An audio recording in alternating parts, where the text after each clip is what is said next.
Ja, herzlich willkommen zur neuen Ausgabe vom SC Talk und ich bin heute in Wien von der dritten Vienna Gold and Silver Network Night. Und am Nachmittag haben wir immer so eine schöne Runde mit ein paar institutionellen Investoren und wir fühlen sozusagen den Firmen auf den Zahn. Wir sind aber nicht so unangenehm, hoffentlich wie Zahnärzte, aber wir tun unser Bestes, damit wir die Informationen draus kriegen. Bei mir ist ein sehr gern gesehener Gast. Sie kennen ihn, Bradford Cooke von Endeavour Silver.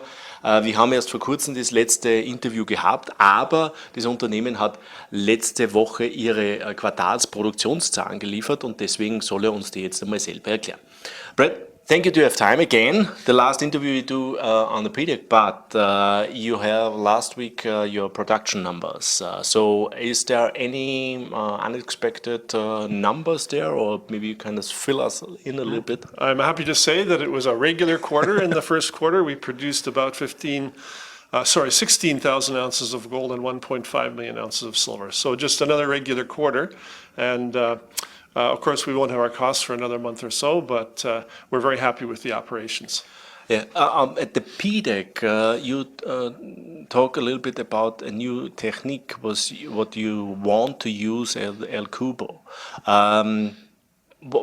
How this technology working and can this change the actual plan for El Cubo? So let's put that in context. El Cubo has been our highest cost mine, and even though we've made great changes and reduced the operating costs on an all-in basis to $18 last quarter, in Q4, that's not good enough in a $15 silver market. So we have identified an existing technology used elsewhere in mining, primarily in diamond mining, called ore sorting. It's an optical scanning system to remove the waste from the ore stream on the conveyor belt going into the plant. And we have now completed the initial lab work, and the test results were spectacular, actually. They were very, very robust.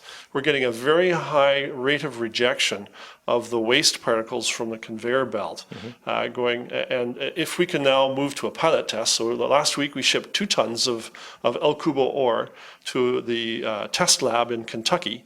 And we'll go down in May and take a look at this test when it's being run. This is a pilot test of El Cubo ore through the optical scanner.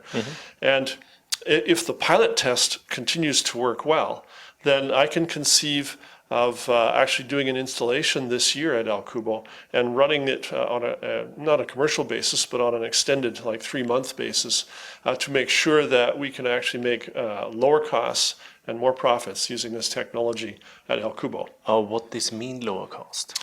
Well, it's too soon to say, but if we were able to get our all-in costs per ounce down to the $18 range at the end of last year, our goal would be to try and get the costs down below the current metal price. So $16 silver means that our goal would be at least $15, maybe as low as $12 all-in costs. So let's talk about how that's possible with just an ore sorting technology.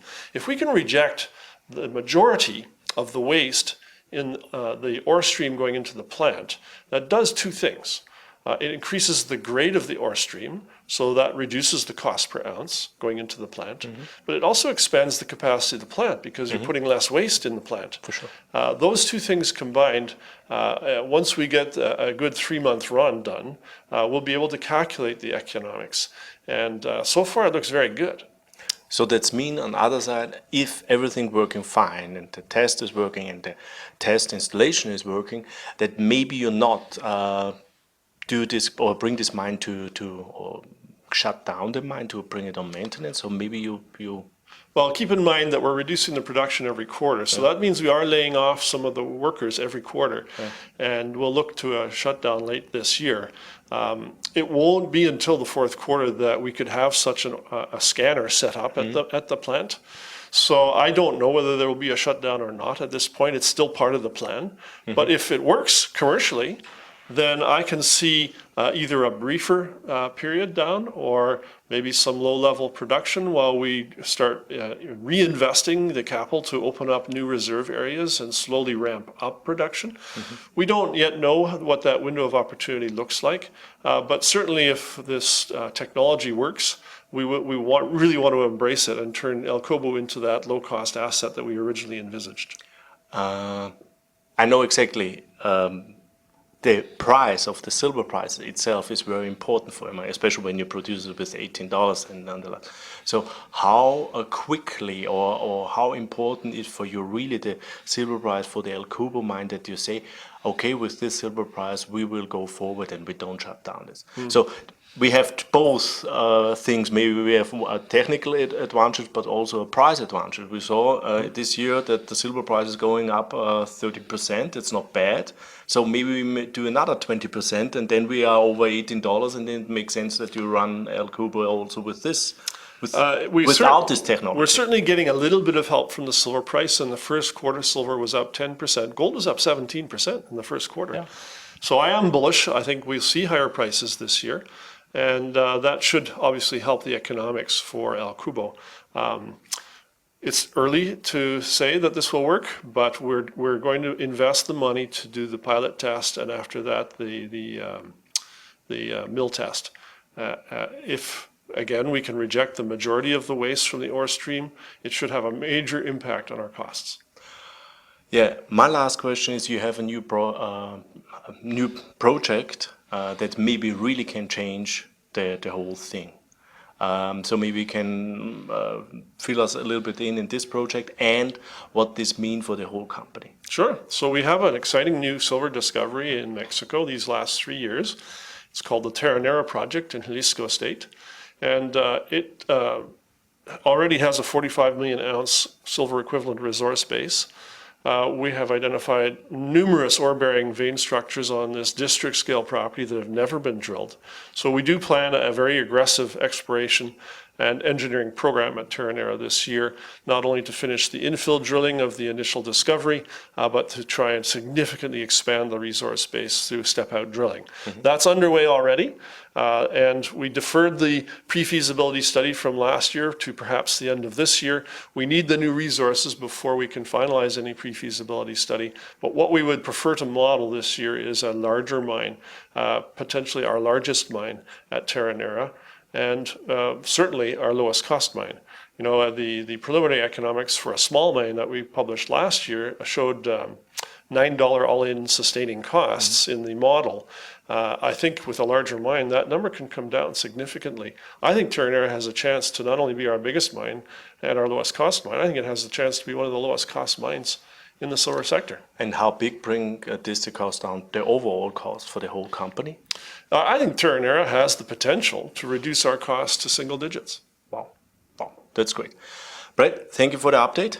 See you next time in June or something. So then we have a next round of interview.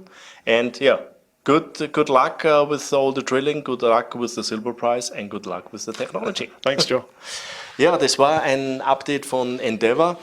Ja, diese Technologie, hat er jetzt gerade gesagt, bei El Cubo testen sie eine neue Technologie. Da wird vor allem der Waste Rock, also dieses taube Gestein vom Erz getrennt. Das ist optisch funktioniert das über Laser und es wird dann sozusagen mit einer Druckluftpistole das taube Gestein weggeblasen. Dadurch können sie teilweise ihr taubes Gestein um 80–85% reduzieren.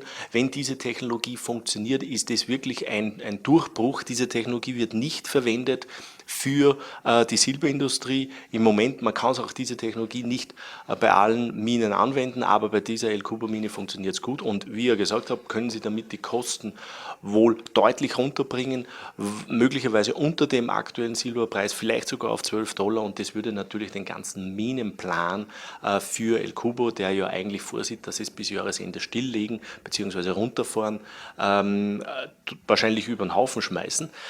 Was ganz wichtig ist, auch Ihr neues Projekt, das hat das Potenzial, dass Sie, also da bohren Sie jetzt relativ aggressiv, dass Sie möglicherweise dort die Produktionskosten, die All-In-Kosten auf $6 runterdrücken können, was bedeuten würde, dass für die ganze Firma die All-In-Kosten auf unter $10 fallen würde und das wäre natürlich bei diesem Silberpreis auch schon sensationell und dort könnten Sie wirklich richtig Kohle verdienen. Die Aktie hat schon reagiert, ist aber noch weit weg von ihren Höchstständen und hat noch Riesenpotenzial. Vergessen Sie nicht, wir sind gerade jetzt am Beginn des zweiten Bullmarktes und da kann man richtig noch Kohle verdienen. Das erste ist ein bisschen, ja, also die erste Creme ist einmal weg, sagen wir mal, aber dafür ist das Risiko auch deutlich reduziert und deswegen haben wir jetzt eigentlich ein extrem gutes Chancen-Risiko-Verhältnis, in diese Aktien zu investieren. Ja, das war's von Wien, von mir und Endeavour Silver.